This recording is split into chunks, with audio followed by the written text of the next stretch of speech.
Welcome to Samba Samba. Enjoy the video. In this video, I will explain how to make soup less salty. It's a common kitchen mishap, but easily fixed. The first step is to understand that saltiness can be balanced by adding more liquid. This simple technique can often save your meal. We'll explore how to do this effectively, ensuring your soup tastes perfectly seasoned and delicious every time. Let's dive into the best strategies. The most straightforward way to reduce excessive salt is by dilution. Gradually stir in unsalted broth, water, or even milk, depending on your soup's base. Begin with a small amount, perhaps 1/4 cup, and taste after each addition. This process helps distribute the salt over a larger volume, naturally lowering its concentration. Remember, you can always add more liquid, but you can't easily remove it once added.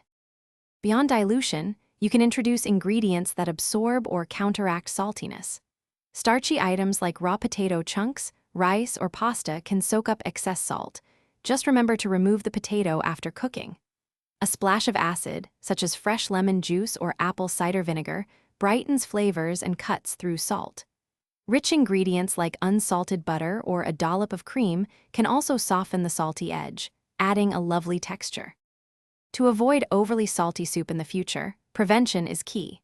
Always taste your soup throughout the cooking process before adding any salt. Opt for low-sodium broths or stocks, giving you more control over the final seasoning.